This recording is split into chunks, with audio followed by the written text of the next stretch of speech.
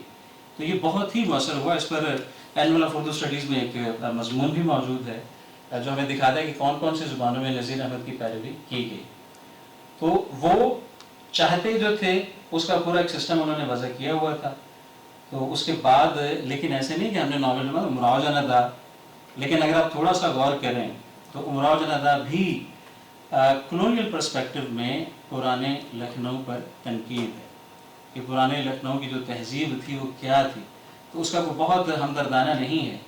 آزاد بھی سرشار کا جو آزاد ہے وہ واضح طور پر ظاہر ہے کہ انگریز پسند ہے. تو خیر تو مطلب تھا، میرا یہ نتیجہ ہے کہ بہت واضح اثرات ہیں. جی پلیز. چلو. تو ایک خیال ذہن میں آیا، آپ نے کہا کہ کوئی بھی چیز جو تھی وہ اتفاقیہ نہیں تھی. تو میرے ذہن میں یہ آیا کہ ہر چیز اتفاقیہ تھی. کہ اگر فرض کیجئے کہ پرنٹنگ پریس ہندوستان میں اس وقت آ جاتا جب یورپ میں آیا تھا، یا انگریز جو وکٹورین دور کے عروج پہ یہاں تھے اگر وہ 500 سال پہلے ایڈورڈین اس میں آ جاتے، یا اردو کے وہ سٹیج نہ ہوتی کہ اس میں نثری ادب کوئی تھا ہی نہیں، تو یہ سب چیزیں مختلف ہوتی. اگر آپ اردو کا موازنہ بنگالی ادب سے کر لیں یا تامل ادب سے کر لیں تو ان میں شاید یہ اثرات موجود نہیں ہوں گے. تو اس طرح سے دیکھیں تو سب چیزیں اتفاقیہ ہے. اس پہ آپ کا کیا ہوگا؟ وہ تو سر دیکھنے کا فرق ہے. میں تو اپنا ظاہر پرسپیکٹو جو مجھے ایسا لگتا ہے کہ جو چیزیں ہمارے سامنے آئیں، مطلب میں یہ نہیں کہہ رہا کہ ایک ایجنسی بالکل ہی نہیں تھی، ناول نگار جو ہے وہ بالکل وہی لکھ رہا تھا، نہیں وہی نہیں لکھ رہا تھا. لیکن میں صرف یہ توجہ ضرور دلانا چاہتا ہوں کہ جو کچھ شعوری طور پر کیا گیا وہ کیا تھا، اسے ہمیں نظر انداز نہیں کرنا چاہیے. جو شعوری کوششیں برطانوی استعمار کی طرف سے کی گئیں یا خود انڈین ایلیٹ کی طرف سے جو کی گئیں، مطلب یہ شاید ہم یہ سمجھ لیں کہ سب کچھ جو ہے ساری ذمہ داری ہم نے اس پہ ڈالنی ہے. ٹھیک ہے، ابھی بات بھی ہو رہی تھی کہ جناب 27ویں ترمیم جو ہوئی ہے آپ اس پہ تو بات نہیں کرتے ہیں، تو وہاں جو ایکٹ 25 ہوا تھا 1867 میں آپ اس پہ جو بات کر رہے ہیں. نہیں، بات ہم اسی لیے کر رہے ہیں نا کہ ہم یہ دیکھنا چاہ رہے ہیں کہ حکومت جو کر رہی ہوتی ہے اس کا کیا امپیکٹ ہوتا ہے، کیا کوئی امپیکٹ ہوتا بھی ہے یا نہیں ہوتا. اور اگر ہم اس کا تجزیہ کر سکتے ہیں، اگر ہم ایکٹ 25 کا تجزیہ نہیں کر سکتے تو پھر ہم 27ویں ترمیم کا بھی تجزیہ نہیں کر سکیں گے. کیونکہ سب سے پہلے تو ہمیں یہ حوصلہ جو ہے وہ کرنے کی ضرورت ہے. کیجیے گا بھی مت. نہیں کریں گے سر. نہیں بظاہر میں تو لاء کا اسٹوڈنٹ نہیں ہوں، مجھے اندازہ نہیں ہے، لیکن بظاہر جو چیزیں ہیں ٹھیک ہے تو کرنا تو اسی کو چاہیے نا جو جانتا ہو. لیکن حکومت کا لٹریچر کے ساتھ کیا تعلق ہے اس پر تو میں بات کروں گا. ٹھیک ہے، جیسے انعام اگر دیا جاتا تو انعام کی سیاست کیا ہے، سرویلنس کی سیاست کیا ہے. ٹھیک ہے، تو کوئی افسانہ اگر لکھا جاتا ہے اور وہ کسی رسالے کو بھیجا جاتا ہے اور وہ نہیں چھپتا تو وہ کیا ہے. ٹھیک ہے، وہ بڑا مشہور واقعہ آپ میں سے بیشتر دوست جانتے ہوں گے. وہ یہ ہے کہ ضیاء الحق صاحب کے زمانے میں آپ جانتے ہیں کہ جب اخبار چھپتا تھا تو پہلے وہ چھپنے سے پہلے کاپی جو ہے وہ دفتر میں جاتی تھی اور وہاں پہ وہ ہوتا تھا کہ یہ خبریں ٹھیک نہیں ہیں، یہ ٹھیک ہیں. تو نام تھا ان کا، انتظار صاحب کے بہت قریب تھے، مسعود اشر صاحب، ملتان میں وہ تھے ایڈیٹر. تو انہوں نے کیا کیا، انہوں نے یہ کیا کہ جو جو خبریں نکالی گئی تھیں وہاں سے خالی چھوڑ کے اخبار چھاپ دی. نتیجہ یہ ہوا کہ پہلے دوسرے تیسرے ہر صفحے پر کیا تھا کہ کہیں خبر لگی ہوئی تھی، کہیں ایک خانہ جو ہے وہ خالی تھا، تو خالی خانے رکھے ہوئے تھے. تو وہ ایک بہت ہی پاورفل آواز بن گئی کہ اچھا یہ ہو رہا ہے. تو جب یہ ہوا تو بعد میں ان کو پتہ چلا کہ جناب یہ جو آپ کر رہے ہیں اس سے تو آپ کو الٹا اور زیادہ بدنامی مل رہی ہے. پھر اس کے بعد انہوں نے کہا کہ اچھا کوئی بات نہیں، ظاہر ہے کہ پھر آپ نے آگے بڑھنا ہوتا ہے. تو پھر انہوں نے ہٹا کر خبریں دینا بھی شروع کر دی کہ نہیں یہ خبر ہٹے گی اور یہ لگے گی. اب یہ کیا ہو رہا ہے، میں اس کو اتفاق نہیں کہہ سکتا، یہ اتفاق نہیں ہے. یہ پوری ایک پلاننگ ہے جس کے تحت کوشش کی جا رہی ہے. لیکن جو مسعود اشرف صاحب کر سکتے تھے انہوں نے کیا. تو ایسا نہیں ہے کہ ادیب جو ہے وہ بالکل بیٹھ گئے تھے. مثلا یہ ہے کہ جو خواتین ناول نگار ہیں انہوں نے کہا کہ آپ یہ کیسے, حال ہی نے لکھا کہ رسمیں تو سبھی بری ہوتی ہیں پر بعض حد سے زیادہ بری ہوتی ہیں. جب انگریز اپنے ملک میں ہماری رسموں کو, میں نے سنا ہے ٹھیک ہے کہ کسی نے ہماری رسموں کے بارے میں ایک کتاب لکھ کے انگلستان میں چھاپی ہے, تو جب وہ دیکھتے ہوں گے تو ہمیں ہمارے بارے میں کیا سوچتے ہوں گے, یار کتنے برے لوگ ہیں. اب اتنا شرمندہ ہونے کی کیا ضرورت ہے کہ رسمیں بری ہیں اور ساری ہی بری ہیں. اس کے مقابلے میں جب آپ خواتین ناول نگاروں کو دیکھتے ہیں وہ کہتے ہیں کہ نہیں, ہم رسم اور سماج پر اس کے اثر کو دیکھیں گے, جو بری ہوگی اس کو چھوڑ دیں گے لیکن ساری بری نہیں ہے. ان کی بھی اگر کوئی اچھی ہوگی تو ہم اسے اپنا لیں گے, لیکن یہ نہیں کہ ساری کی ساری ان کی اپنا لیں اور اپنی ساری چھوڑ دیں. اب یہ بھی موجود ہے نا کہیں نہ کہیں کوئی ریزسٹنس کی, یا کم از کم اپنا ایک اعتراف یا اپنے آپ کو دکھانے کی بھی ایک کوشش موجود تھی. تو یہ ایک مطلب یہ ہے کہ ایک درمیانی راستہ میرا خیال ہمیں نکالنا چاہیے. شاید میں بھی جذبات کے رو میں بہہ گیا ہوں, سارا ہی پلان تو جتنا وہ کر سکتے تھے انہوں نے پلان کیا, لیکن کہیں نہ کہیں ظاہر ہے کہ اردو کا محاورہ قائم رہا. اردو کا محاورے کا مطلب یہ ہے, محاورے کا مطلب ہے پرانی دنیا, کیونکہ محاورہ نیا نہیں ہوتا. محاورہ ایڈ, جب بھی کوئی محاورہ ایڈ ہوتا ہے اس کا مطلب ہے کہ وہ نئے طرز احساس کو زبان اپنا حصہ بنا رہی ہے. لیکن اگر پرانا چل رہا ہے تو اس کا مطلب ہے کہ جو پرانے محسوس کرنے کے طریقے ہیں ابھی تک لوگوں کے اندر وہ موجود ہیں. میں ایک چھوٹی سی مثال آپ کو دیتا ہوں. پنجابی میں ہم کبھی یہ نہیں کہتے کہ میں سالن کھانے جا رہا ہوں, میں چاول کھانے جا رہا ہوں. ہم کہتے ہیں میں روٹی کھانے جا رہا ہوں. اب روٹی کی کیا اہمیت ہے اس کلچر میں, وہ صرف اس ایک محاورے میں سے ہمیں پتہ چل جاتی ہے, اور یہ اب تک استعمال ہو رہا ہے. حالانکہ برگر بھی آ گیا ہے, حالانکہ اب شورما بھی آ گیا ہے, اور ظاہر ہے بچے ہیں وہ تو ایسی ہی چیزیں پسند کرتے ہیں, لیکن روٹی ابھی تک چل رہی ہے. تو ایسی ہی کچھ بات ہے. ہم تو کہتے ہیں روٹی کے بعد برگر کھائیں. اچھا آپ بیٹھتے ہیں, آپ کہہ سکتے ہیں. کوئی بات جی سر پلیز سر. بہت دلچسپ باتیں میرے دوستوں کی, جو اس سے پہلے تفصیل کے ساتھ ایڈورڈ سعید نے کہیں نیو انگلزم کے بارے میں. تو اس میں کوئی بھی شک نہیں ہے کہ ہر نوآبادیاتی نظام جہاں جہاں وہ حکومت کرتا ہے, حکومت میں آسانیاں پیدا کرنے کے لیے, لوگوں کو مطیع بنانے کے لیے ایسے نظام کو وضع کرتا ہے کہ جس سے وہ لوگوں کو قابو رکھنے, اصل میں قابو رکھنے والی بات ہے, میں کامیاب ہو, جیسے ہمارے ساتھ ہو رہا ہے. یہ بھی ایک کلونیلزم کی شکل ہے. تو میں یہ عرض کروں گا کہ 1849 میں انگریزوں نے پنجاب کے حوالے سے بات کر رہا ہوں, سر پلیز. 1850 میں 49 میں 46 میں پنجاب کو فتح کیا, 49 میں انیکسیشن ہو گئی, مکمل طور پر قابو میں آ گیا, قبضے میں آ گیا. یہاں پر ضرورت پڑی انگریز کو انتظامیہ چلانے کے لیے.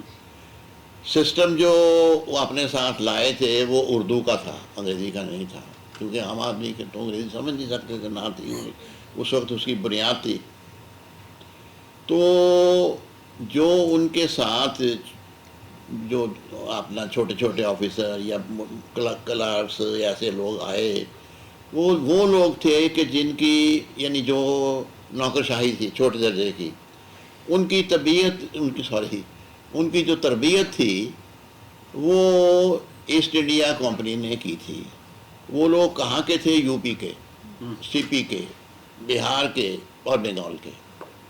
یہ وہ علاقے تھے کہ جو اردو کے علاقے تھے, اور جہاں پر وہ اپنا ابتدائی جو انتظامی ڈھانچہ ہے وہ چلا رہے تھے اردو ہی میں. یہاں آئے تو ان کے ساتھ وہی لوگ آئے. ان لوگوں نے کہ یہاں آنے میں پنجاب کے لوگوں کو مشکل نہیں ہوئی, چونکہ وہ فارسی سے کسی نہ کسی حد تک یا معمولی حد تک واقف تھے. تو یعنی جو اپنے اثرات ہوتے ہیں, جیسے کہ سعید نے کہا کہ کلچر کے ذریعے میڈیا کے ذریعے کس طرح سے وہ پھیلاتے تھے. یہاں سب سے پہلے قبضے کے بعد جو انہوں نے کام کیا وہ 1865 میں لاہور میں ایک انجمن بنائی جس کا نام انجمن پنجاب تھا. اور آپ میری بات سن کر حیران ہوں گے کہ انجمن پنجاب کا جو پہلا ابتدائی جلسہ تھا وہ شہر کے اندر ہوا، غالباً بارود خانہ میں، غالباً اس کے آثار ہیں، وہاں ہوا، بڑی جگہ تھی. اور اس کو اٹینڈ کرنے کے لیے جناب لیفٹیننٹ گورنر بھی آئے تھے. اگر لیفٹیننٹ گورنر آ کر انجمن پنجاب کے جلسے میں پارٹیسپیٹ کرتا ہے تو اس کے کیا معنی ہیں؟ اور انجمن صرف ایک نہیں، انجمن بے شمار انجمنیں پنجاب میں بنائی گئی ایک پلان کے تحت، لوگوں پر انڈائریکٹلی انفلوئنس یا اپنا رعب اور دبدبا قائم کرنے کے لیے یا لوگوں کو مراد دینے کے لیے. تو کلونیلزم تو اسی طرح سے رول کرتا ہے. پھر یہی وہ انجمن پنجاب ہے جس کے مشاعرے ہوئے نظم میں، غزل میں نہیں.